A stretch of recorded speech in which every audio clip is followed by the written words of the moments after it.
Hello friend, welcome back to my channel. તો friend, આજે આપણે સાડીના પલ્લુમાં દોરીવાળા રેસા બનાવીશું, એટલે કે દોરીવાળા લટકણ। તો મેં અહીં દોરી લીધી છે જે 6 મીટર લીધી છે અને ટોટલ મારે 36 લટકણ બનાવવા છે, જેના માટે હું 36 ટુકડા કરીશ આ દોરીના। તો અહીં હું 6 ઇંચના ટુકડા કરી રહી છું। તમારે લટકણ લાંબા રાખવા હોય, ટૂંકા રાખવા હોય, જે પ્રમાણેના રાખવા હોય તે પ્રમાણેના તમે ટુકડા કરી શકો છો। તો દોરીને બંને સાઈડથી બાંધી લેવાની છે। તો કોટનના દોરા વડે આ દોરીને બંને સાઈડથી મેં આ રીતે બાંધી લીધી છે, જેથી કરીને તેના રેસા અલગ ન પડી જાય। જો ખુલ્લા રાખીશું તો રેસા અલગ પડી જશે અને દોરી પણ છૂટી પડી જશે। તો આ રીતે કોટનનો થ્રેડ આવે છે તેના વડે આપણે બંને સાઈડ તેને બાંધી લઈશું। મટીરિયલની વાત કરીએ તો મેં અહીં સિલ્કના થ્રેડ વડે આવા ટેસલ પહેલાં જ બનાવીને રાખી દીધા હતા। જો તમારે આનો વિડીયો જોવો હોય તો પણ મારી ચેનલ પર મળી જશે કે આ ટેસલ મેં કેવી રીતે બનાવ્યા છે। અને બીજા મટીરિયલની વાત કરીએ તો મેં મોતી લીધા છે, ઝીણા મોતી છે, વ્હાઇટ કલરના ઝીણા મોતી લીધા છે અને મરૂન કલરના મોટા મોતી જે ચપટા આવે છે તે લીધા છે અને ઘૂઘરી લીધી છે અને ગીની લીધી છે। ગીની એટલે કે કોઇન્સ આવે છે નાના નાના, તે લીધા છે। और हमारे यहाँ इसे गिनी कहते हैं, आपके यहाँ इसे क्या कहते हैं मुझे कमेंट में बताइए। અને ઘૂઘરી લીધી છે, નાની નાની ઘૂઘરી છે તે લીધી છે। તો હવે આ રેસા કેવી રીતે બનાવવા તે જોવા તમે વિડીયોને છેલ્લે સુધી જુઓ।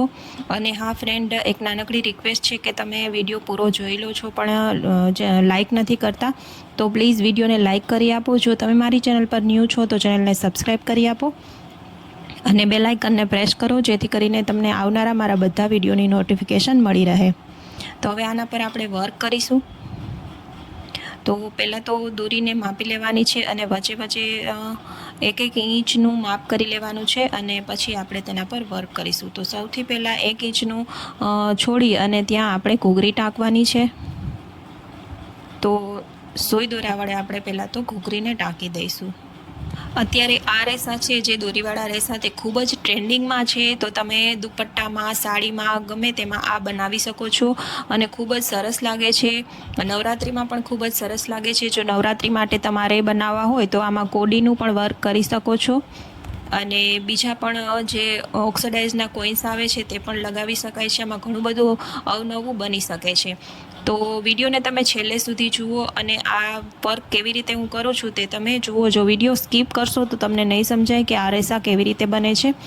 તો હવે જે ઉપર ઘૂઘરી આપણે લગાવી છે, હવે 1 ઇંચનો ગેપ રાખી અને વચ્ચે આપણે મોતી ટાંકીશું। તો હવે સોયને દોરીની અંદરથી પસાર કરીશું। જો બહારથી સોયને લઈ જશું, 1 ઇંચનો ગેપ રાખી અને બહારથી સોય લઈ જશું તો દોરો દેખાશે, એટલા માટે વચ્ચે આપણે સોયને વચ્ચેથી પસાર કરવાની છે। અને પહેલાં તો વ્હાઇટ મોતી લેવાનું છે, પછી મરૂન મોતી લેવાનું છે અને ફરી પાછું વ્હાઇટ મોતી લેવાનું છે। આવી જ રીતે બંને સાઈડ કરવાનું છે। તો તમે વિડીયોમાં જુઓ કે કેવી રીતે હું કરું છું। અને તમારે પણ જો આવા રેસા કસ્ટમાઇઝ કરાવવા હોય તો અમે કરી આપીશું। તો તમે નીચે આપેલા નંબર પર DM કરો અથવા તો કોલ કરો, તો અમે તમને આવા રેસા કસ્ટમાઇઝ કરી આપીશું। સાડી તમે મોકલી શકો છો અથવા તો રેસા પણ અમે કુરિયર કરી આપીશું।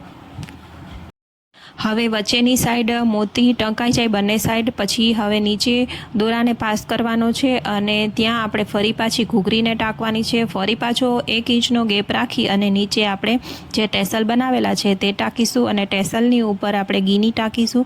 તો એ બધું વર્ક કેવી રીતે કરું છું તે તમે ફૂલ વિડીયો વોચ કરો એટલે તમને ખ્યાલ આવશે।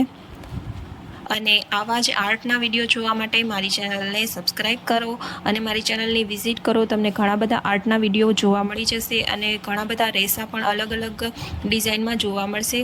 તો તમારે જો કસ્ટમાઇઝ કરાવવા હોય તો તમે અમને DM કરી શકો છો। અને કોઈ પણ સાડી હોય, બાંધણી હોય, પટોળું હોય, લેરિયું હોય, પશ્મિના હોય, ગમે તે સાડી હોય, પણ જો પલ્લું એમનેમ હશે તો સાડી સિમ્પલ સારી નથી લાગતી। પણ જો આવા લટકણ બની જાય તો સાડીનો લુક જ કંઈક અલગ આવે છે અને લોકો પૂછશે કે આવા લટકણ તમે ક્યાં બનાવ્યા, તો સાડીને નવો લુક મળી જાય છે। માટે આવા ટેસલ બનાવી અને સાડીને નવો લુક આપો।